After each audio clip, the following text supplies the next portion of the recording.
Thank you officer, thank you so much. দেখুন আগেই তো বাকি সব কথা আপনার সাথে হয়ে গেছে। হ্যাঁ হ্যাঁ, একটা খুব ইম্পর্টেন্ট কথা আপনাকে বলার আছে। দেখুন আমার ছোট ভাগ্নে মানে বিক্রম দস্তিদার, বিক্রম ঠিক ততটুকুই জানবে যতটুকু ওকে জানানো হবে, কারেক্ট? সে তো নয় বুঝলাম, কিন্তু এক্স্যাক্টলি আপনাদের ব্যাপারটা কি বলুন তো?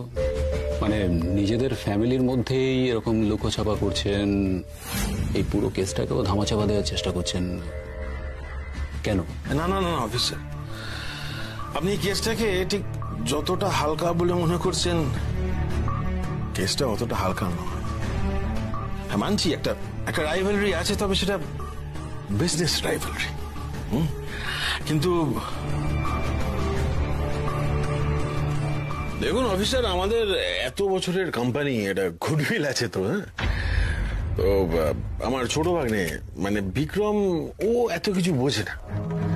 এখন কেসটা নিয়ে যদি ঝামেলা বাড়ে, যদি লোক জানাজানি হয়ে যায়, তখন ওই যেটা বললাম রেপুটেশন, ওই নাম খারাপ হয়ে যাবে, এই আর কি। বুঝলাম। আচ্ছা, আমার ওই জিনিসটা কথা যখন দিয়েছি দেখে নিন, চেক করে নিন, বুঝে গেছে।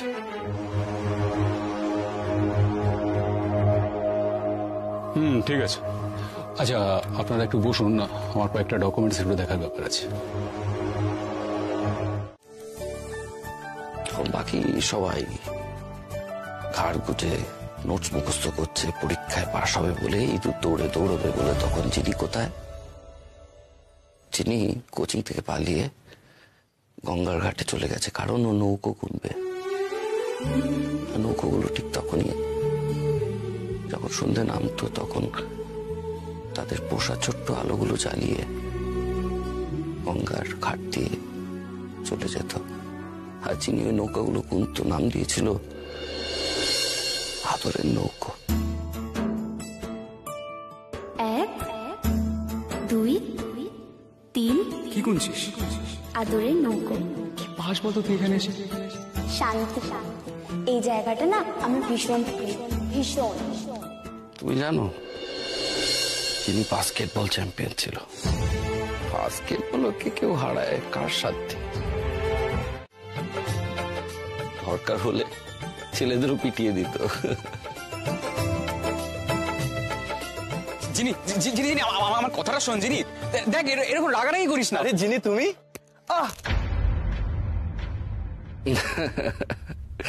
জিনি এরকমই ছিল। আমি বিকেলবেলা যখন জিনি আর শিলির সাথে আড্ডা মারতাম, তখন ওদের দুজনকে একটা ছড়া শোনাতাম। একটি আছে দুষ্টু মেয়ে, একটি ভারী শান্ত, একটি আছে দক্ষিণ হাওয়া, আর একটি দুর্দান্ত। আসল কথা দুটি তো নয়, একটি মেয়ের মধ্যে। এই কবিতাটা তো দিদি ভাইও বলে। শিলিয়া যাই ভুলে যাক, এই ছড়াটা জিনিকে কোনোদিন ভুলব না।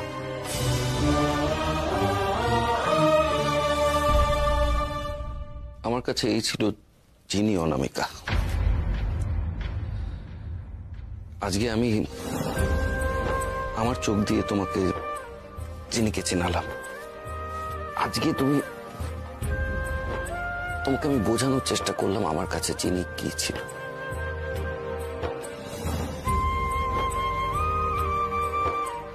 জিনি আর সেদিকে নিয়ে আমার ছোটবেলাটা খুব ভালো কেটেছে, জানো তো। আমার শৈশব কৈশোর, আমার বেস্ট ফ্রেন্ড আর আমার ভালোবাসা আমাকে ঘিরে রেখেছিল। তারপরে সব এলোমেলো হয়ে গেল। ছেলের অবস্থা তুমি দেখতে পাচ্ছ, আর চিনির খবর তুমি জানো।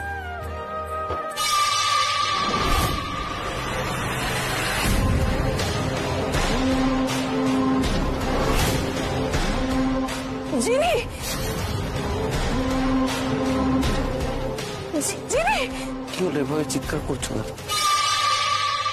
জিনি, জিনিকে দেখলাম আমি। আরে জিনিকে দেখলে মানে কি? তোমার কি মাথা খারাপ হয়ে গেছে নাকি? জিনি এখান থেকে পাস করলো, আমি এক্ষুনি দেখেছি। তুমি কি পাগল হয়ে গেছো? তুমি এসো।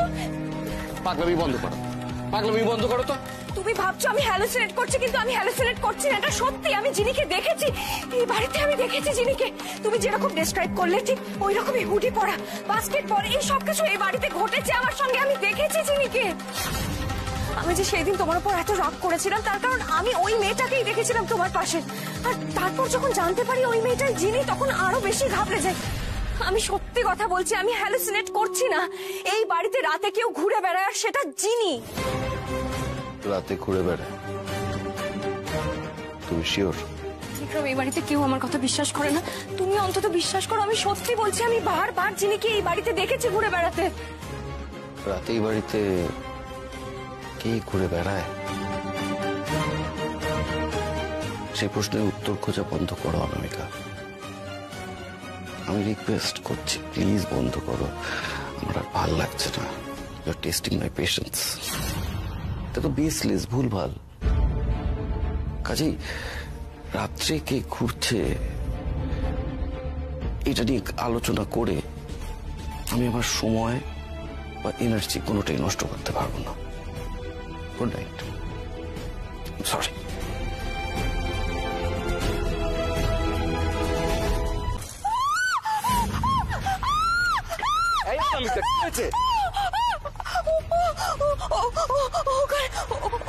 ওখানে কি? ওই চেয়ারে কি? হ্যাঁ, ওই তো ওটা রকিং চেয়ার। ওই রকিং চেয়ারে মাঝে মধ্যে ঘুমিয়ে পড়ে সুলেখা আন্টি। এতে নতুন করে অবাক হওয়ার কি আছে? কি হয়েছে Anamika madam? Any problem? Sulekha aunty,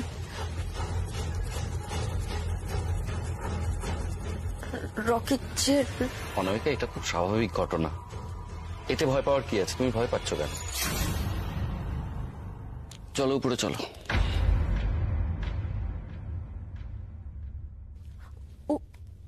উপরে? উপরে? উপরে মানে? ওই উপরে আমি কাউকে একটা যেতে দেখেছি।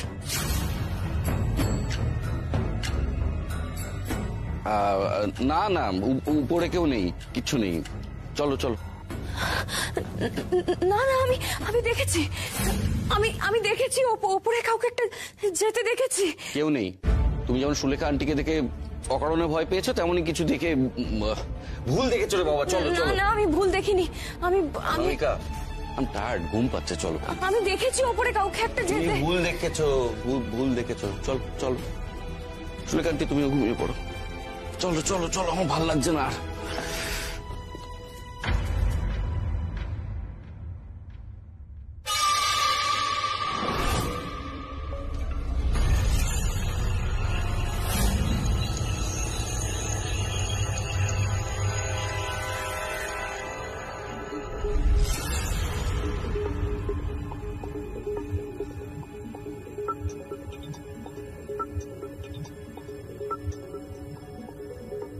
এভাবে আর কতদিন চলবে বলো তো মনি?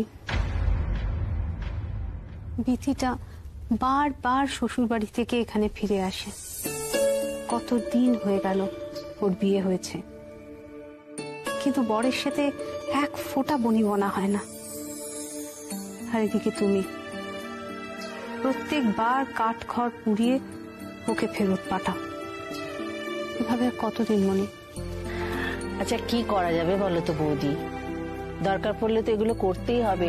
হাজার হোক বিথি তো আমাদের বাড়ির মেয়ে, নাকি? তুমি এগুলো নিয়ে চিন্তা করো না তো। আমি আজকালের মধ্যেই বিথিকে আবার ফেরত পাঠানোর ব্যবস্থা করব। কেন আন্টি, আজকালের মধ্যে বিথিতে চলে যাবে কেন? সামনেই তো রাখি, তা আমরা রাখি সেলিব্রেট করব না?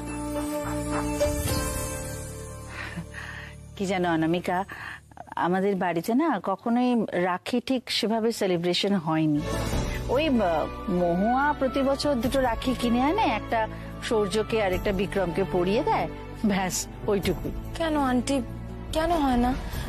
দেখো, সব ভাইদের মধ্যে বিধি দিয়ে একমাত্র বোন। তাছাড়া এই তো বললে যে কোনো বাড়ি সেলিব্রেট হয় না, মহুয়াও তাহলে রাখি পরাতে পারে ভালো করে। আর তাছাড়া দেখো, আমার কোনো দাদা ভাই কেউ নেই, তাহলে আমিও দাদা ভাইকে বিশ্বকে রাখি পরাতে পারি। এবছরটা সেলিব্রেট করি না আমরা সবাই মিলে। দেখেছো, আমি বলেছিলাম না, অনামিকা যদি আমার সংসারে আসে, এই সংসারের আনন্দ উৎসব হইচই একেবারে দ্বিগুণ বেড়ে যাবে। মিললো তো আমার কথা? তো দেখছি তোমরা একদম চিন্তা করবে না, যা করার আমি সবটা নিজে হাতে ম্যানেজ করে নেব। ঠিক আছে, ঠিক আছে, তোমার যখন ইচ্ছে হয়েছে তখন তুমি হই হই করে রাখি সেলিব্রেট করো, ঠিক আছে? এসো। আর এমনি তো অনামিকা, তুমি আসার পর থেকে না আমরা চিন্তা ভাবনা করাই ছেড়ে দিয়েছি।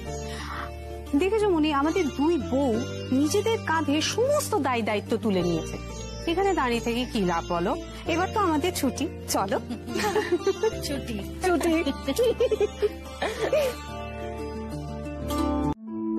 ওর বাবা মা নিয়ে তো সেভাবে কখনো কথা হয়নি, মানে ও বলতে চায় না, আমিও সেভাবে জিজ্ঞাসা করিনি। তবে এটা জানি ছোটবেলায় ওর বাবা মা একটা কিছু হয় যাতে মারা যায়, এবং তারপর থেকে ওর পিসির কাছেই ও মানুষ। আমার মা ওকে কোথাও একটা দেখে ফেলে, তারপর পিসির সাথে কথা বলে বিশ্বর সাথে সব সম্বন্ধ করে বিয়ে দেয়। তা তুমি হঠাৎ এইগুলো, মানে এটা কেন ভাবছো যে ও বাপের বাড়ির কথা শুনলে, বাবা মার কথা শুনলে ইরিটেটেড হয়ে যায়? না বিক্রম, আমি আগে একবার নোটিস করেছিলাম, অতটা গুরুত্ব দিইনি, কিন্তু আজ আবার। ছোট্ট একটা মাথা, এত চাপ নিলে হবে? তুমি না বেশি ভাবাটা একটু বন্ধ করো। আমি এখন অফিসে যাচ্ছি, তুমি এটা নিয়ে আর বেশি ভেবো না, ঠিক আছে? তারা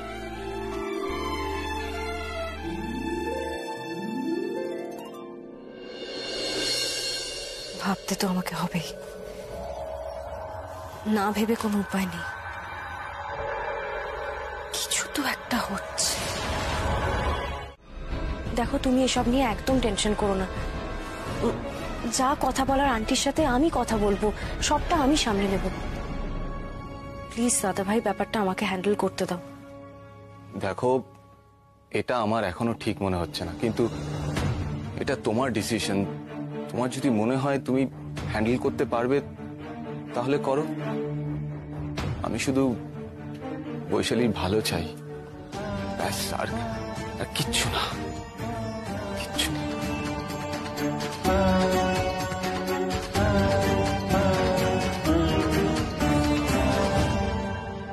অনামিকা, কাল কিন্তু আমি তোমার সঙ্গে যাব। হ্যাঁ, তুমি আমার সাথে যাবে? মানে সত্যি যাবে? হ্যাঁ, যাব না কেন? না আসলে তুমি তো আমার উপর রাগ করেছো, তাই জিজ্ঞেস করছি। পুরোনো ওয়ার্কশপ সম্বন্ধে ইনফরমেশন এখন অফিসে কে রাখে, ওদের ওয়ার অ্যাবাউটস, আমাদের পুরোনো ওয়ার্কশপটা কোথায়, কে রাখে খবর? ম্যানেজার বাবু। চুপ করে যাচ্ছেন কেন? I am asking you something, please উত্তর দিন। হ্যাঁ, বলছি স্যার, পুরনো যে একটা ওয়ার্কশপ আছে সেটা অফিসের সবাই জানে না, খুব পুরনো দু একজন স্টাফ ছাড়া, আর তারা ওখানে যায়। আমি এগুলো জানতে চাইছি না, আমি ক্যাটাগরিক্যালি আপনার থেকে জানতে চাইছি কারা এখনো সেই সব পুরনো স্টাফ কারা যারা আমাদের পুরনো ওয়ার্কশপ সম্পর্কে জানে এবং সেখানে যায়, আমি জানতে চাইছি। বিক্রম, কি ব্যাপার বলো তো? হ্যাঁ, তোমার শরীরের এই অবস্থায় তুমি অফিসে আসতে গেলে কেন? হ্যাঁ, তোমার কি দরকার সেটা তো আমাকে বলবে, ফোনে বলতে পারতে, ডেকে পাঠালে কেন? কি দরকার বলো? স্যালন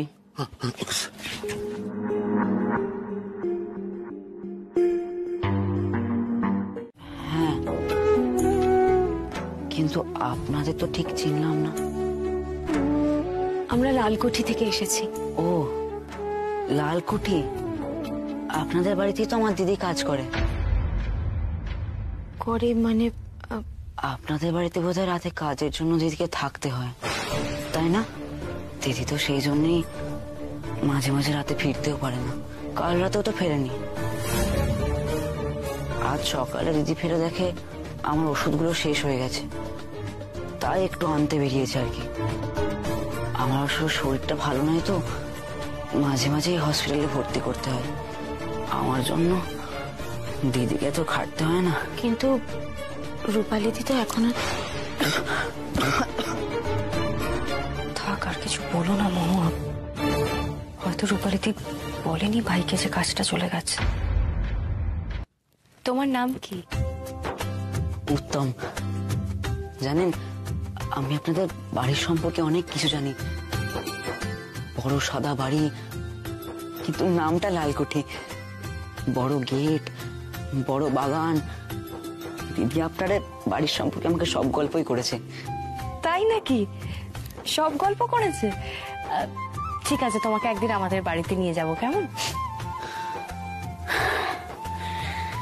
কিভাবে যাব? আমি তো বেশি দূর যেতে পারি না, বেশি কিছু করতেও পারি না। হাঁপিয়ে যাই, শরীর খারাপ হয়,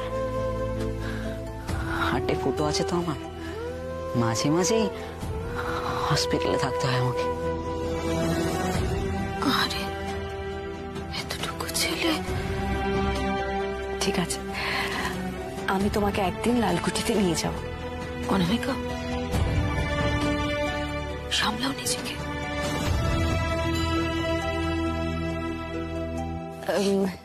আচ্ছা, তুমি কোন ক্লাসে পড়ো?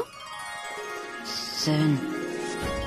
প্রতিদিন তো স্কুলে যেতে পারি না, জানি না পরীক্ষায় বসতে দেবে কিনা। কেন দেবে না? নিশ্চয়ই দেবে। তুমি কি খেতে ভালোবাসো? আমার বিরিয়ানি খেতে ভালো লাগে, মোগলাইটাও ভালো লাগে। কি? ওটা দেখো।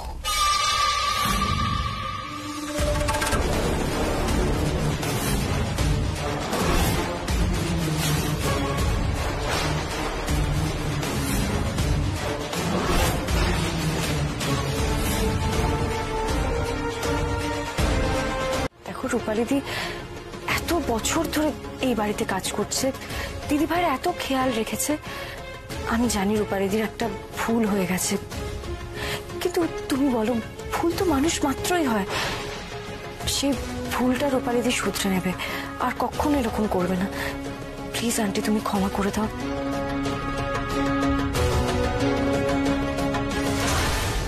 বুঝলে, অনামিকা রূপালীকে এখানে এনে খুব একটা ভালো কাজ করেনি। মনিকে দেখো কিরকম গুম হয়ে রয়েছে। আন্টি প্লিজ রূপালীদিকে ক্ষমা করে দাও। রূপালীদি একটা ভুল করে ফেলেছে ঠিকই, কিন্তু সেই ভুলটার ক্ষমা তো করা যেতেই পারে, বলো? দেখো, কাউকে তো একটা দরকার দিদিভাইকে সর্বক্ষণ খেয়াল রাখার জন্য। প্লিজ আন্টি, প্লিজ ক্ষমা করে দাও। মণিমা, আমি বলছিলাম কি, তুমি প্লিজ রাগ করো না, প্লিজ ক্ষমা করে দাও না রূপালীদিকে। মানছি, মানে ও একটা ভুল করেছিল, তার জন্য শাস্তি পেয়েছে, নিশ্চয়ই আর ভুল করবে না। কি রূপালী, তাই তো? আমি চেষ্টা করব যাতে আর ভুল না হয়। তোমার কোনো চেষ্টা আমি আর দেখতে চাই না রূপালী।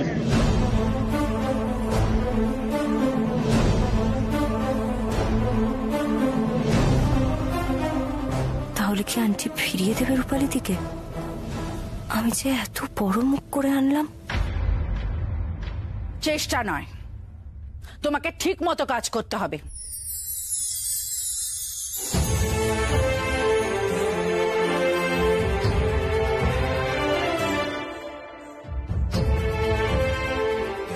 আর যদি তুমি ভুল করো, আর কিন্তু তোমাকে ক্ষমা করা হবে না। এই শেষ সুযোগ তোমার কাছে। অনামিকা অনেক বড় মুখ করে তোমাকে আবার ফিরিয়ে এনেছে রূপালী, ওর মুখটা অন্তত রেখো তুমি। Thank you aunty.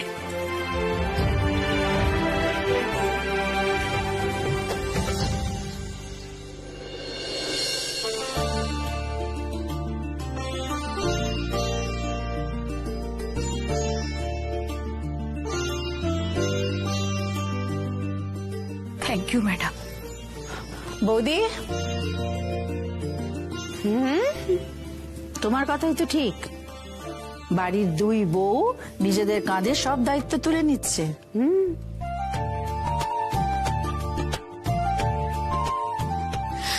বলছি তোমরা এবার যাও, সবাই তৈরি হয়ে না, একটু পরেই তো রাখি পরানো হবে। যাও যাও যাও। এসো সুপ্রিয়া।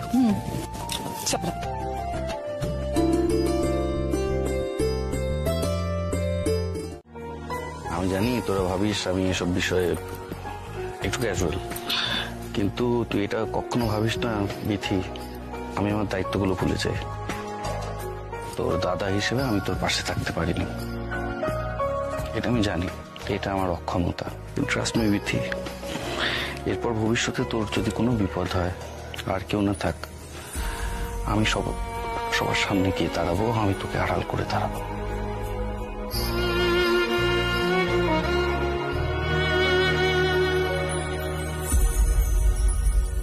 আরে কি হলো কি? হ্যাঁ তুই কাঁদছিস কেন? আমরা সবাই আছি তো। এই দেখ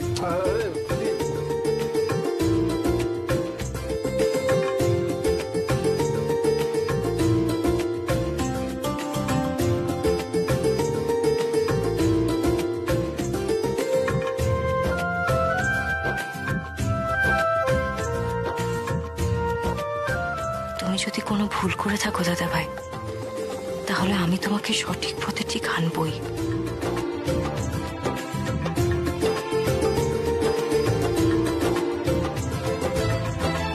তোমাকে তোমার স্ত্রী সন্তানের কাছে আমি ফিরিয়ে আনবই বিশ্ব।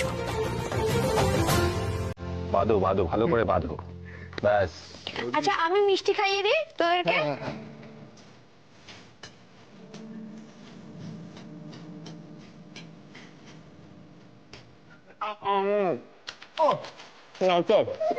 আমি একটা কথা বলছি, সবার জন্য কিন্তু আমার কাছে গিফট আছে। ওকে, সবাই গিফট পাবে। আমি এসব গিফটের মধ্যে নেই। আমার একটাই গিফট সবার জন্য, সবাইকে নিয়ে পার্টি করবো। ইয়ো পার্টি তুই শুধুমাত্র পার্টি দিয়েছিস আর পার্টি দিয়েছে, আর কিছু তুই হ্যাঁ এক মিনিট, আরো একজনের গিফট বাকি আছে তো। এক মিনিট, তুই কার কাছ থেকে গিফট আশা করছিস মহুয়া? না মানে যার কাছ থেকে তুই গিফট আশা করছিস সে তো সে তার কাছে তুই গিফট পাবি না, সেগুলো পালি। না না না না, সেটা বললে তো হবে না, গিফট তো দিতেই হবে। কে বলেছে গিফট দেবো না? দাঁড়াও দেখছি। দেখেছো দিদি ভাই, এবারও পার্স বের করে টাকা ধরিয়ে দেবে। এবার এটা চলবে না ছোটদা ভাই, প্রপার গিফট দিতে হবে। এবার গিফট দাও প্রপার। আরে কি বিপদ, টাকা পয়সা দেবো না কি? বিক্রম, এত বড় ব্যবসা সামলাচ্ছ আর নিজের বোনদের সামলাতে পারছো না? আচ্ছা জব্দ হয়েছে আজ। না না, একটা গিফট লাগবে, এটা বোঝার চেষ্টা করো। তো গিফট না না ক্যাশ না বিক্রম, গিফট দেওয়া উচিত তোর। গিফট দেওয়া উচিত। হ্যাঁ তো দেওয়া উচিত তো। কে বলেছে গিফট নেই? আমার কাছে আছে। এই তো প্ল্যান ছিল, প্ল্যান ছিল। দেখ দাঁড়াও একজনকে দিয়ে নি। কি ব্যাপার বলতো? না মানে আমাদের তো লালকুঠির পুরো একদম হুটি পড়া চিনি হিউটি এই সব কিছু না কিরকম জড়িয়ে যাচ্ছে। আসল সত্যিটা আমি খুঁজে বার করতে পারছি না। খাবার এসে গেছে ম্যাডাম।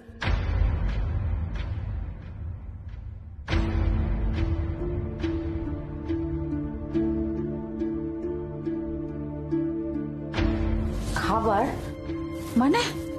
আমি তো কোনো খাবার অর্ডার করিনি আজকে। আন্টি, খাবারটা আমি অর্ডার করেছিলাম। আসলে যেহেতু রাখি সেই কারণে বাড়িতে লাঞ্চের ব্যবস্থাটা না করে আমি স্পেশাল খাবার আনিয়েছি। ওয়াও, এই জন্য বলি বৌদির মধ্যে একটা হ্যাপনিং ব্যাপার আছে। হ্যাঁ আচ্ছা, আজকে বাড়িতে না থাকলে কি মিস করে যেতাম আমি খাবারটা? কেন রে, বাড়িতে থাকলে তোকে কি ভালো খেতে দেওয়া হয় না? এখন কানমোলাটা খেতে কেমন লাগছে? কানমোলা তার পেট ভরবে না, ভালো খাবার এসছে।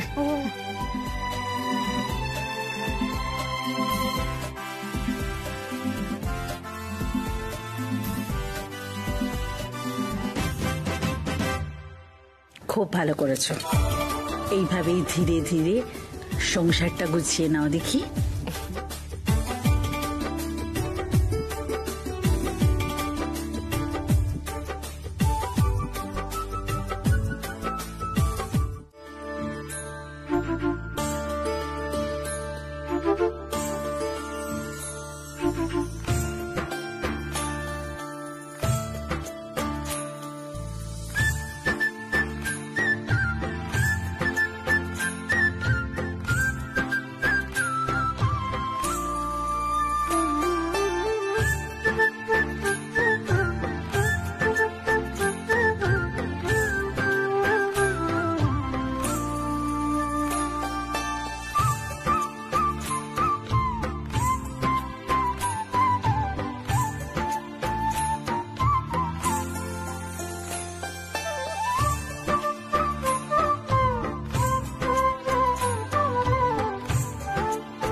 পারফেক্ট।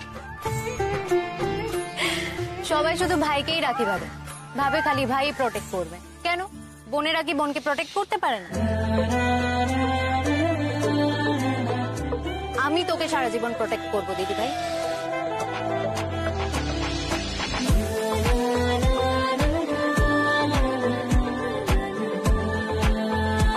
আচ্ছা বিক্রম, একটা কথা বলতো, তোর মন খারাপ লাগছে না তো? কেন? না, এই যে আমরা একে অপরকে রাখি পরালাম, তোকে তো কেউ রাখি বাঁধছে না। যেমন তুমি বিথিকে এখন দেখলে ওই দরজাটা বাধা পেয়ে বারবার ধাক্কা মারছিল, এটাই। তার মানে বিথিদি সারা রাত ঘুরে বেড়ায়? হ্যাঁ, বিথি ঘুরে বেড়ায়। বিথির স্ট্রেস বা দুশ্চিন্তা হলে ওর এই স্লিপ ওয়াকিংটা বাড়ে। অনেক ট্রিটমেন্ট হয়েছে বিথির, কিন্তু কোনোভাবেই ও স্ট্রেস বা দুশ্চিন্তা বেড়ে গেলে এটা কন্ট্রোল করা যায় না। এতদিন তুমি বিথিকেই এ বাড়িতে হাঁটতে দেখেছো, কিন্তু তুমি সরাসরি ওকে দেখোনি। তুমি দেখেছো একজন কেউ হেঁটে যাচ্ছে, আর তাই তুমি নিজের মনের মধ্যে কল্পনা করে নিয়েছো অনেক কথা। বিথিকে দেখতে না পেয়ে ভেবে নিয়েছো অনেক কিছু ঘটছে এই বাড়িতে রাত্রিবেলা। তার মানে এই বাড়িতে রাতে যা সব কাণ্ড হয়েছে তার কারণ বিথিদি?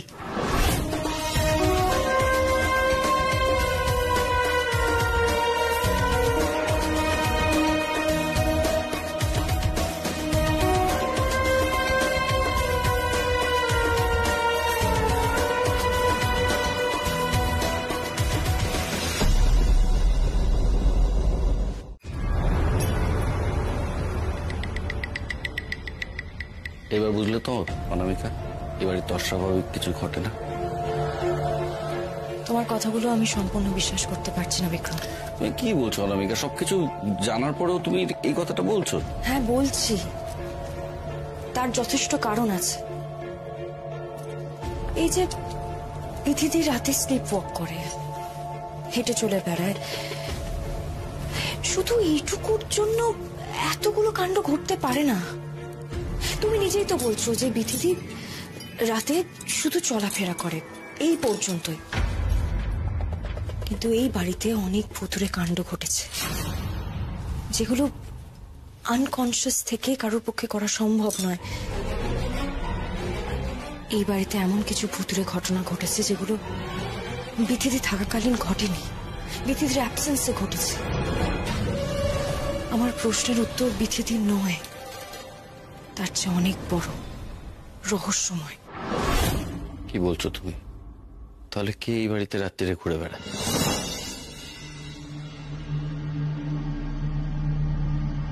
হয়তো জিনি।